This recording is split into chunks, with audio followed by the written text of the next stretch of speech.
중국으로의 한인 이주에 대해서 알아보고 있습니다. 지금 시간에는 개혁개방과 조선족의 제2주라는 주제로 알아보도록 하겠습니다. 중국의 만주 지역이라고 하는 동북 삼성 지역에 우리 조선족들이 거주를 하고 있습니다. 이들은 한국전쟁 후에 조선인에서 조선족으로 변모를 했습니다. 그리고 길림성 내에 연변 조선족 자치주로 만들어진 지역에서 구역자치 속에서의 소수민족으로서의 조선족의 삶을 영위하고 있었습니다.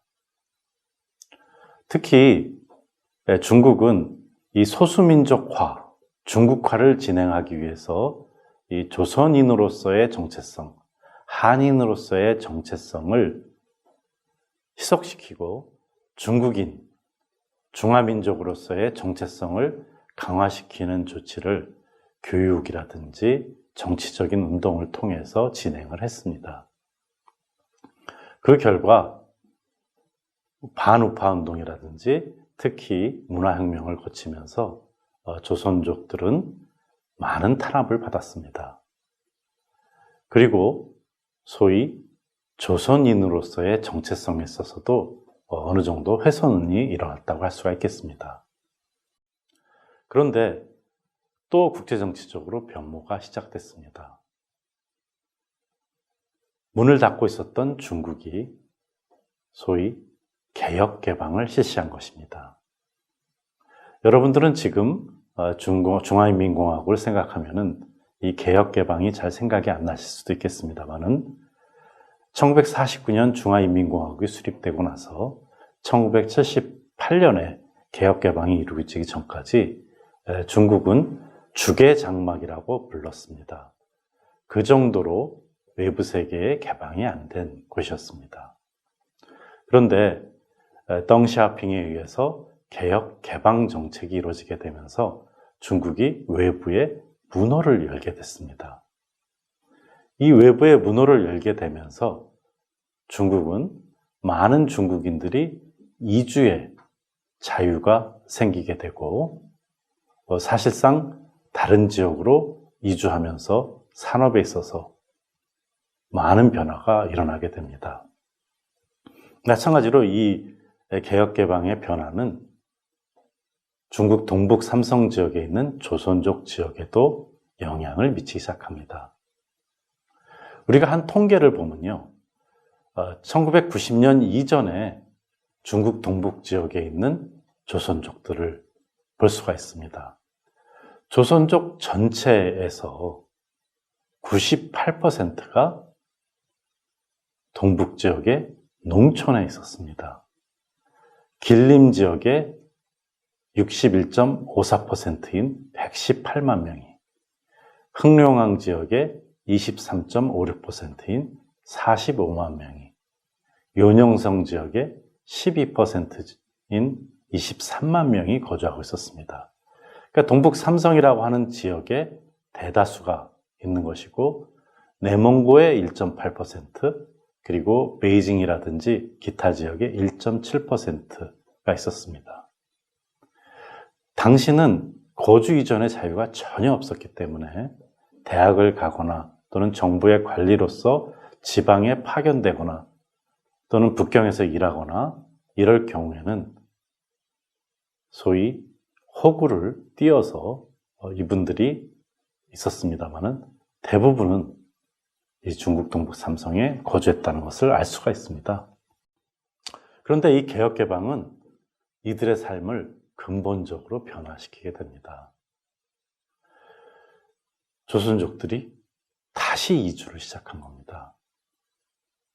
그러니까 한반도에서 중국으로 들어오고 해방 후에 또 한반도로 일부 갔던 만주 지역의 한인들, 이들은 조선족이 되고 나서 이 개혁개방을 거치면서 제2주를 시작하는 것입니다. 그런데 이 개혁개방이 중국에서는 소수민족 지역에서는 늦게 시작됐습니다.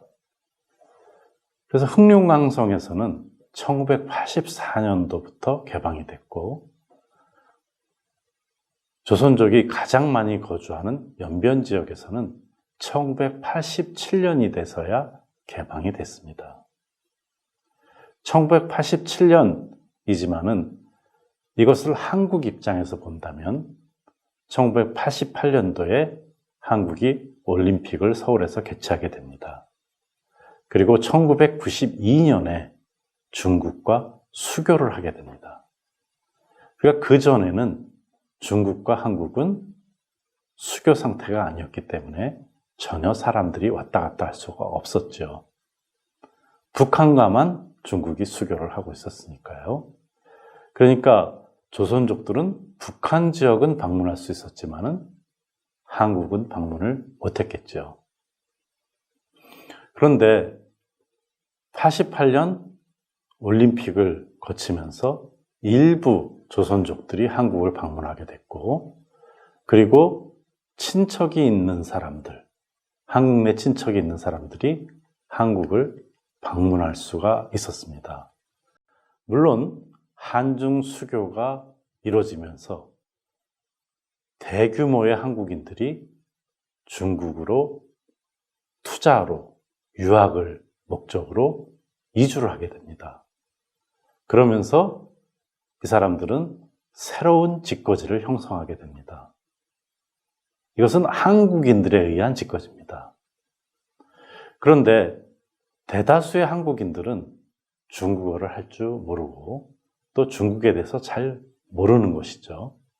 그러다 보니까 통역도 필요하고, 그리고 중국에 대해서 안내할 사람들이 필요했습니다. 그래서 한국인들이 투자한 지역을 중심으로 조선족들이 몰려오기 시작합니다.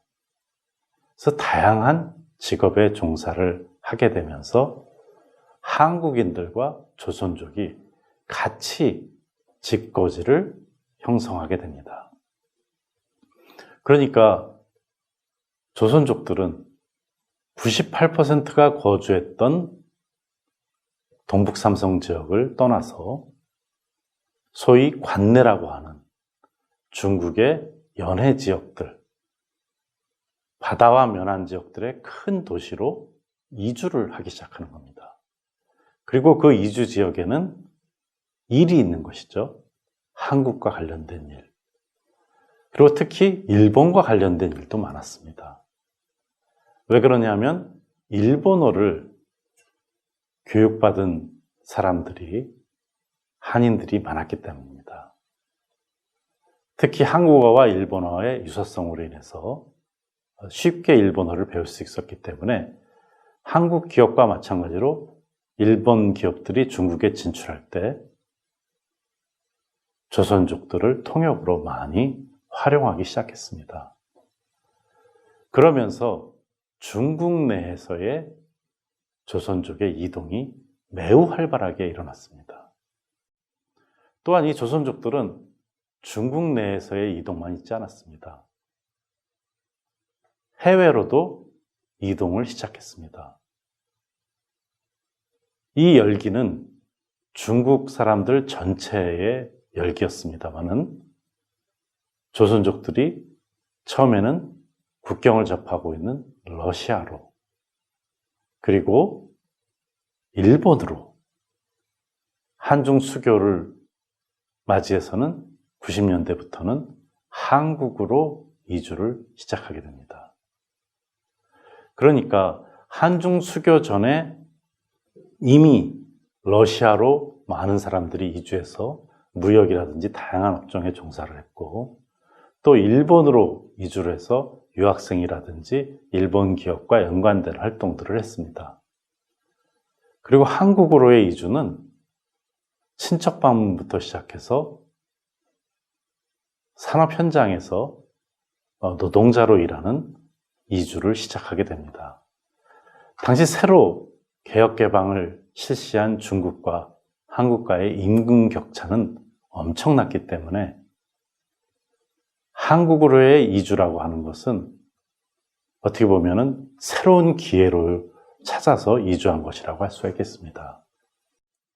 이러한 1990년대의 한국으로의 이주가 나중에는 한국을 거쳐서건 혹은 직접 세계로의 이주로 이어지게 됩니다.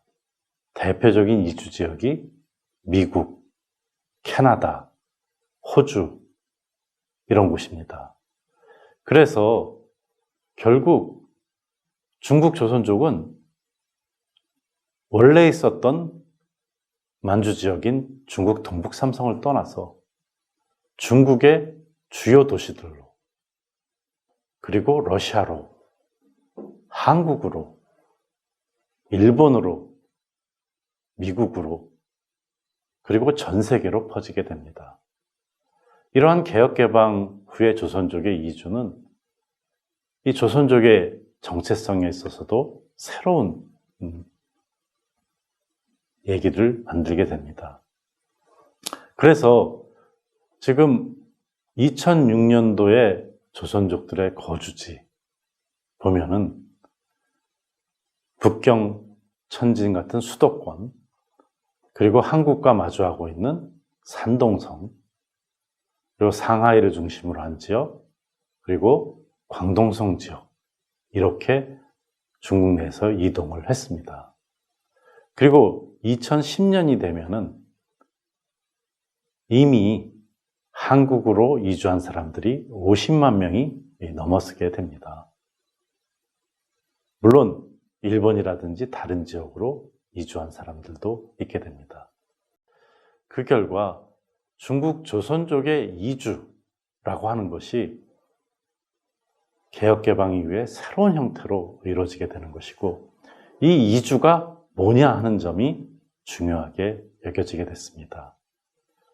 완전한 이주냐, 아니면 잠시 이주냐, 이런 부분에 있어서 중국 조선족들에게는 개혁개방은 새로운 형태의 이주를 이루게 되고, 그것이 우리 재해동포 이주 역사에서 독특한 형태라고 할 수가 있겠습니다. 결국 조선족에서 세계의 조선족으로 변모하게 되는 계기라고 할 수가 있겠습니다. 중국으로의 한인 이주에 대해서 알아봤습니다. 중국으로의 한인 이주는 다른 지역 이주와는 좀 다르게 독특한 특색이 있습니다.